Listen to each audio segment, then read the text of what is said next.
Hello everyone, सो ये हमारी read previous year paper solving की क्लास है और आज की क्लास में हम 2022 में जो रीड का एग्ज़ाम हुआ था ये लेवल 2 का एग्ज़ाम है और इसकी जो शिफ्ट थी वो थी सेकंड शिफ्ट। इस एग्ज़ाम की सेकंड लैंग्वेज को आज के पेपर में हम सॉल्व करने वाले हैं जो कि है इंग्लिश, और इंग्लिश के टोटल 30 क्वेश्चंस पूछे जाते हैं। सो चलिए हम अपने 30 क्वेश्चंस को देखते हैं। पहला क्वेश्चन है, I swim across the river when I was young. आपको एबिलिटी को शो करना है, कैन, मे, कुड या फिर माइट। देखिए एबिलिटी के लिए कैन आता है या फिर कुड आता है।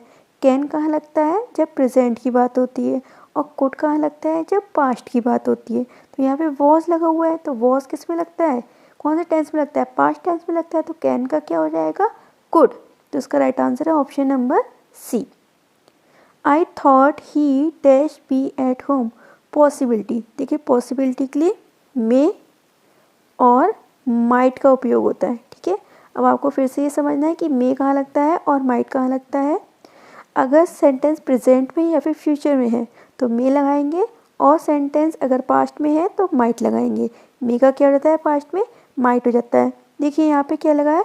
थॉट लगी है। वर्ब, वर्ब कौन सी उपयोग हुई है? Thought.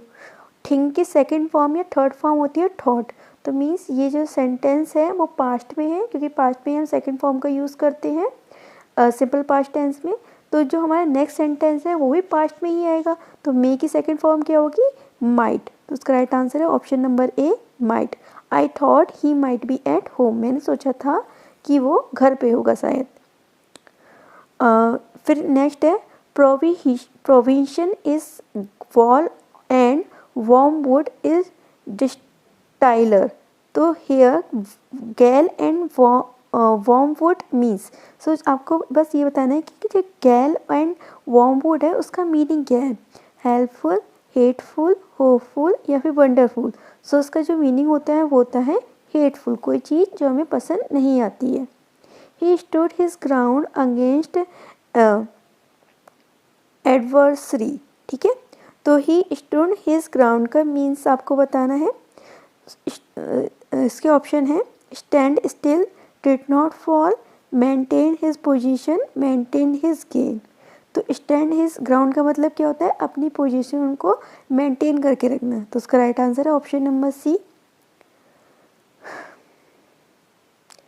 पेट्रेंचेन सोनेल is also known as England Solan, Italian Solan, French Solan सोलेंट या फिर शेक्सपियर सोलेंट। तो इसे हम इटालियन सोलेंट के नाम से भी जानते हैं। तो उसका राइट आंसर है option number B. Plosives consonant are. तो उसका राइट आंसर है option number A. Which is parental consent. तो देखिए जो हमारी या की आवाज़ होती है उसके लिए हम जा का इस तरीके से जा बनाते हैं।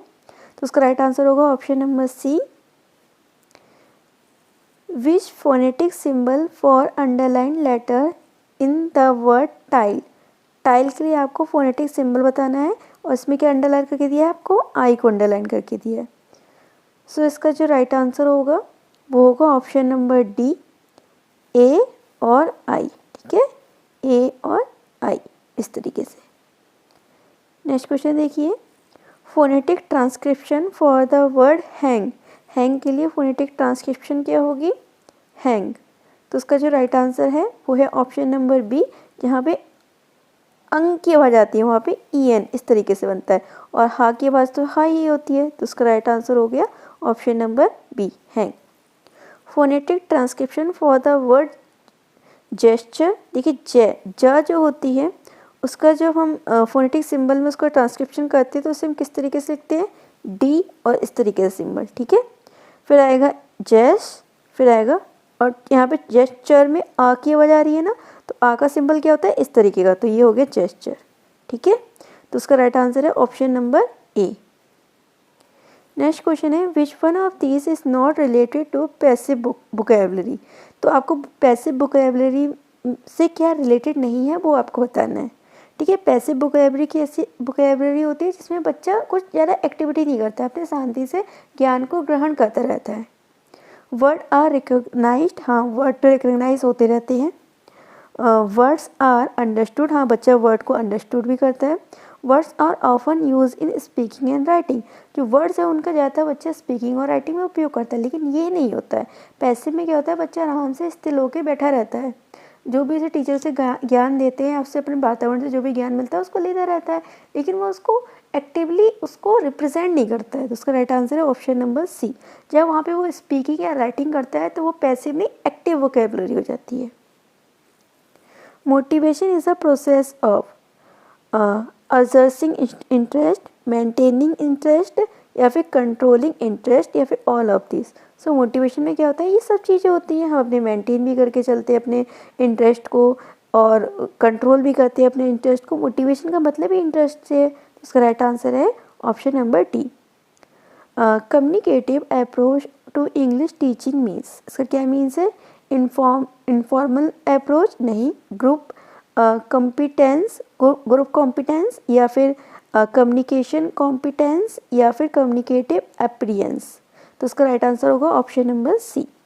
How many component are essential in the process of communication, 3, 2, 4 या फिर 5। तो इसका राइट आंसर है ऑप्शन नंबर सी 4।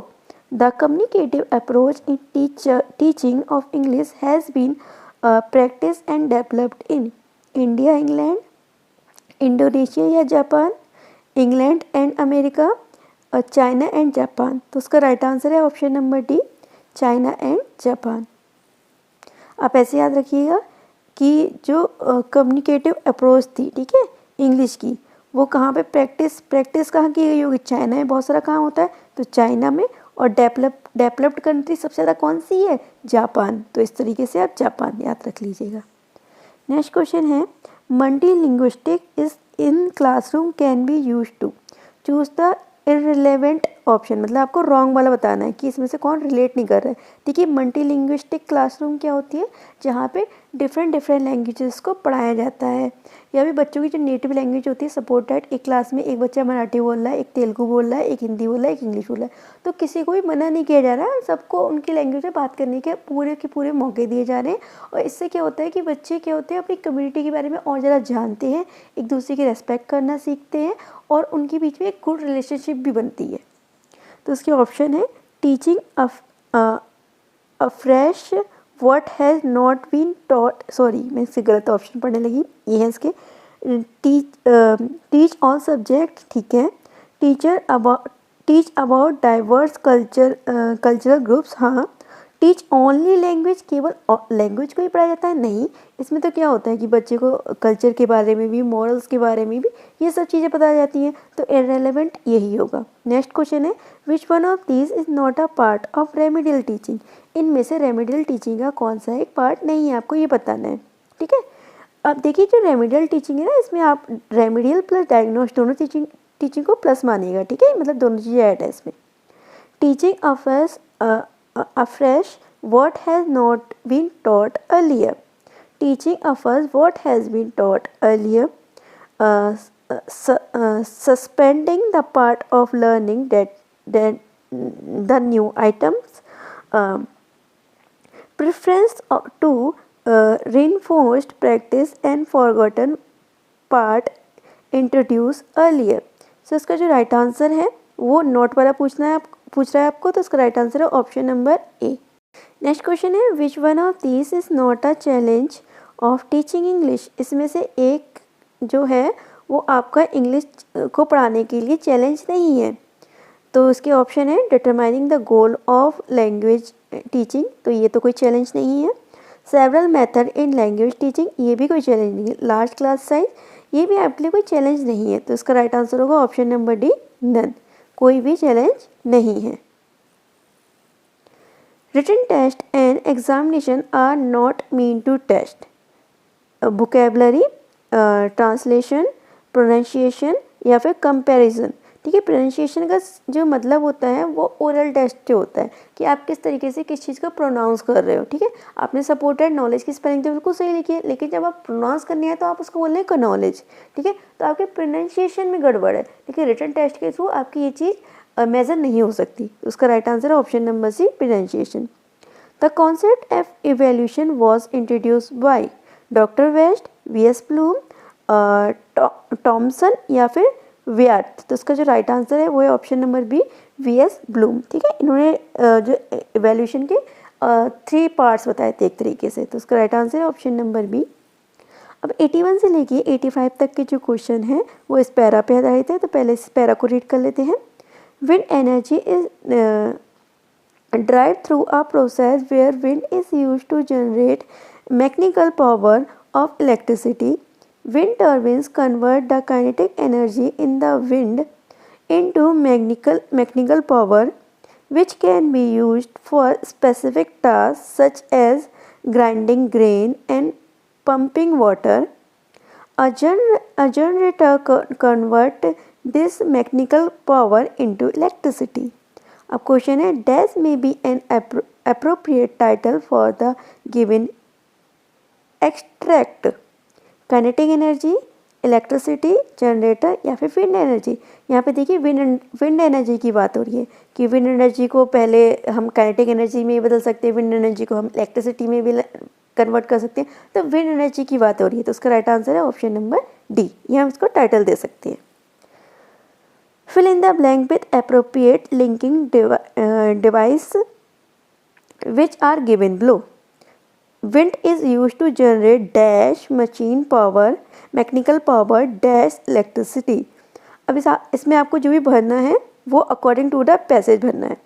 देखिए हम क्या कर सकते हैं, जो विंड है उससे हम मैकेनिकल पावर भी बना सकते हैं और साथ ही साथ हम इलेक्ट्रिसिटी को भी बना सकते हैं। तो यहाँ पे वट और ऑल्सो तो आएगा नहीं, नाइदर नॉर का मतलब हो गया कि ना तो हम ये बना सकते हैं और ना ही हम ये बना सकते हैं, ना सो एज आएगा। तो यहाँ पे क्या आएगा, आइदर और या फिर तो हम मैकेनिकल पावर बना ले उस विंड एनर्जी से या फिर हम इलेक्ट्रिसिटी बना ले, हम दोनों ही चीज़ें बना सकते हैं। नेक्स्ट क्वेश्चन है, dash turbine dash generator are use to convert energy. ठीक है, तो हम टर्बिन और जनरेटर दोनों का ही उपयोग करते हैं एनर्जी को कन्वर्ट करने में। तो नाइदर नॉर का फिर से मतलब हो कि ना तो इसका ना तो उसका, बोथ टर्बिन एंड जनरेटर, हाँ दोनों ही चीज़ों को हम यूज़ करते हैं। तो उसका राइट आंसर है option number B. A generator with turbine dash mechanical power into electricity. तो यहाँ पे आपको appropriate verb का यूज़ करना है। convert, has converted, converts, are converting. देखिए आप यहाँ पे सोचेंगे कि आप ये तो समझ गए होंगे, इस सेंटेंस को मुझे सिंपल प्रेजेंट टेंस से बनाना है। अब आपको ये कन्फ्यूज़न हो रहा होगा कन्वर्ट लगाएं या फिर कन्वर्ट्स लगाएं। मोस्टली लोग क्या लगा के आ जाएंगे, कन्वर्ट्स लगा के आ जाएंगे, क्योंकि ये सोचेंगे कि टर्बिन्स में तो एस लगा हुआ है, तो यहाँ पे जो वर्ब आएगी उसमें एस या ई एस नहीं लगेगा। लेकिन यहाँ पे आ जनरेटर, आप आ जनरेटर के अकॉर्डिंग वर्ब लगाएंगे। ठीक है, तो आ जनरेटर विद टर्बिन्स कन्वर्ट्स, जनरेटर तो अकेला है ना, तो जनरेटर के संग कौन सी वर्ब आएगी, कन्वर्ट्स। तो उसका राइट आंसर होगा ऑप्शन नंबर सी। और इस टाइप के क्वेश्चन काफ़ी आते हैं रीट में, तो आप इसको याद रखिएगा कि अगर इस तरीके से कोई सेंटेंस हो जहाँ पे पहले सब्जेक्ट दे रखा हो, फिर प्रीपोजिशन के बाद कुछ और लगा हुआ हो, कोई नाउन हो, तो आपको जो वर्ब लगानी है वो पहले वाले सब्जेक्ट के अकॉर्डिंग लगानी है या पहले वाले नाउन के अकॉर्डिंग लगानी है। ठीक है, नेक्स्ट क्वेश्चन है, mechanical energy and electric energy dash the different form of energy are, is या हैव बीन या फिर वॉज। तो ये दो, अब यहाँ पे क्या है आए हैं, दो सब्जेक्ट आए हैं। दो सब्जेक्ट मतलब कि more than one, plural, plural के संग क्या लगता है, इज या आर लगता है। तो उसका राइट आंसर होगा option number A. Next question है, read the following stanza and answer the question. What this life is full of care, we have not time to stand and stare, no time to stand beneath the bough and stare as long as sheep or crows. So आपको इसमें choose the correct rhyme scheme in the above stanza. So आपको rhyme scheme बतानी है। देखिए rhyme scheme पहचानने का बहुत ही simple सा तरीका होता है, ये मैंने पढ़ दिया आपके लिए पोएम, इसको पढ़ने की भी कोई नीड नहीं है। केयर, ठीक है, केयर। सो जो पहला वाला होगा हमेशा याद रखिएगा कि ए होगा। अगर इसकी साउंड इस वाले लास्ट वर्ड की साउंड के समान है तो भी आएगा। तो केयर स्टेयर दोनों की सेम आ रही, तो ये भी ए हो गया। अब क्या ये भी सेम है, बॉस नहीं, सेम नहीं है, तो ये बी हो गया। और ये बॉस क्रॉस के संग राइम कर रहा है, तो ये भी बी हो गया। तो क्या होगा, ए ए बी बी। उसका राइट आंसर है option number C. Which literary device is use in the second and third line of the stranger. ठीक है, सेकेंड और थर्ड लाइन में आपको बताना है कि कौन सी फिगर ऑफ स्पीच का उपयोग हुआ है यहाँ पे। सेकेंड और थर्ड लाइन हम एक बार पढ़ लेते हैं। We have no time to stand and stare, no time to stand beneath the bough. तो आप इसके ऑप्शन देख लेते हैं। कहाँ गया, ये रहा। Metaphor, simile, personification, epigraph. ठीक है, सिमली जहाँ पे होगा वहाँ पे क्या लगा होगा, लाइक या फिर एज लगा होगा। देखिए अभी आपने पढ़ा था दोनों में ही कहीं पे भी लाइक या एज का उपयोग नहीं हुआ था, तो सिमली तो नहीं होगी। पर्सोनिफिकेशन में क्या होता है कि जब हम किसी निर्जीव चीज़ को एकदम लिविंग थिंग की तरह शो करते हैं तो वहाँ पे पर्सोनिफिकेशन होता है, तो पर्सोनिफिकेशन भी नहीं होगा। तो यहाँ पे कौन सा होगा, मेटाफोर होगा। मेटाफोर कैसा होता है, सिमली की ही तरह होता है, इसमें भी कंपैरिजन दिखाया जाता है, लेकिन इसमें लाइक या एस का उपयोग नहीं किया जाता है। तो उसका राइट आंसर है option number A. I must confess that it my quest I felt depressed and restless, which figure of speech is used अब लाइन। देखिए इसमें अंडरलाइन करके दिया है, सब में आपको एस एस एस अंडरलाइन करा हुआ है। पर्सोनिफिकेशन मैंने आपको भी बताया था, ये तो हो नहीं सकती। एसोनेंस, मेटाफोर या एपीथ।